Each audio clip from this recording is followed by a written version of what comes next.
ನಮಸ್ಕಾರ ವೀಕ್ಷಕರೇ, ತಮ್ಮೆಲ್ಲರಿಗೂ ಕಪಿಲ ನದಿಯ ಆತ್ಮೀಯ ಸ್ವಾಗತ. ನಾವು ತಾರಕ ಜಲಾಶಯಕ್ಕೆ ವಿಸಿಟ್ ಮಾಡಿದ್ದೀವಿ. ಈ ಒಂದು ಡ್ಯಾಮ್ನ ವಿಶೇಷತೆಗಳಾಗಿರ್ಬೋದು, ಈ ಪ್ರದೇಶದಲ್ಲಿ ಕಾಣಿಸ್ತಕ್ಕಂತಹ ಬಹಳಷ್ಟು ವಿಶೇಷ ಮಾಹಿತಿಗಳನ್ನ ಇವತ್ತಿನ ಎಪಿಸೋಡ್ ನಲ್ಲಿ ನೋಡೋಣ ಬನ್ನಿ. ತಾರಕ ಜಲಾಶಯ ಎಚ್.ಡಿ. ಕೋಟೆ ದಾರಿಯಲ್ಲಿ ಬೆಳಗಿನ ಮಂಜು ಇನ್ನೂ ಭೂಮಿಯನ್ನು ಬಿಟ್ಟು ಹೋಗಿರಲಿಲ್ಲ.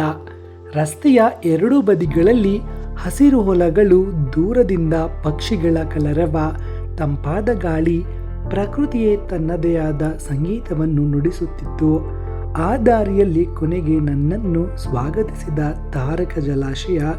ಆ ಜಲಾಶಯದ ದಡದಲ್ಲಿ ನಿಂತ ಆ ಕ್ಷಣ, ನೀರಿನ ಮೇಲೆ ಸೂರ್ಯನ ಮೊದಲ ಕಿರಣಗಳು ಬಂಗಾರದ ಹೊಳಪಾಗಿ ಹರಡಿಕೊಂಡಿದ್ದವು.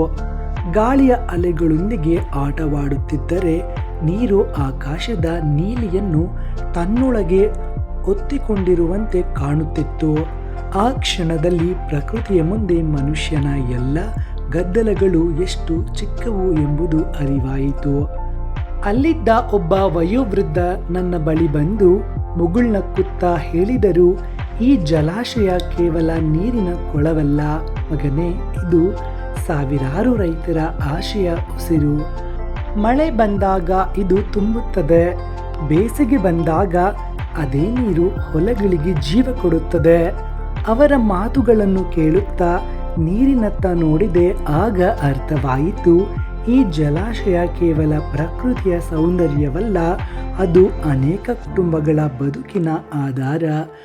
ರೈತನ ಬೆವರಿನ ಬೆಲೆ, ಭೂಮಿಯ ಹಸಿರು, ಪಕ್ಷಿಗಳ ಆಶಯ ಮತ್ತು ಪ್ರಕೃತಿಯ ಪ್ರೀತಿಯನ್ನು ತನ್ನ ಮಡಿಲಲ್ಲಿ ಹೊತ್ತಿರುವ ಜೀವನಾಡಿ ಎಂದು. ಸೂರ್ಯ ಮೇಲೇಳುತ್ತಿದ್ದಂತೆ ಜಲಾಶಯದ ಸೌಂದರ್ಯ ಇನ್ನಷ್ಟು ಮೆರೆಯಿತು. ಹಿಂದಿರುಗುವ ಮನಸ್ಸಿರಲಿಲ್ಲ, ಒಂದೇ ಆಲೋಚನೆ ಉಳಿಯಿತು. ನೀರನ್ನು ಕಾಪಾಡುವುದೆಂದರೆ ಕೇವಲ ಪ್ರಕೃತಿಯನ್ನು ಉಳಿಸುವುದಲ್ಲ, ಮುಂದಿನ ಪೀಳಿಗೆಗೆ ಭವಿಷ್ಯವನ್ನು ಉಳಿಸುವುದು ಎನ್ನುವ ಅರ್ಥ. ತಾರಕ ಜಲಾಶಯ ನನಗೆ ಒಂದು ಪ್ರವಾಸ ತಾಣವಾಗಿ ಕಾಣಿಸಲಿಲ್ಲ, ಅದು ಮೌನದಿಂದಲೇ ಬದುಕಿನ ದೊಡ್ಡ ಪಾಠಗಳನ್ನು ಕಲಿಸಿದ ಗುರುವಾಗಿ ಉಳಿಯಿತು.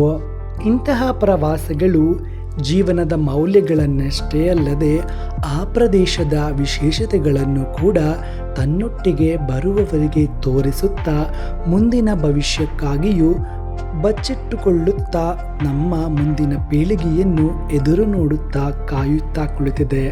ಹಾಗಾಗಿ ಈ ಪ್ರಕೃತಿಯ ಆಶಯದಂತೆ ಮುಂದಿನ ಪೀಳಿಗೆಗೂ ಕೂಡ ನಮ್ಮಿಂದಾಗುವ ಸಹಾಯವೆಂದರೆ ಈ ಜಲಾಶಯಗಳನ್ನು ಶುಚಿತ್ವವಾಗಿ ಇಟ್ಟುಕೊಳ್ಳುವುದಾಗಿದೆ.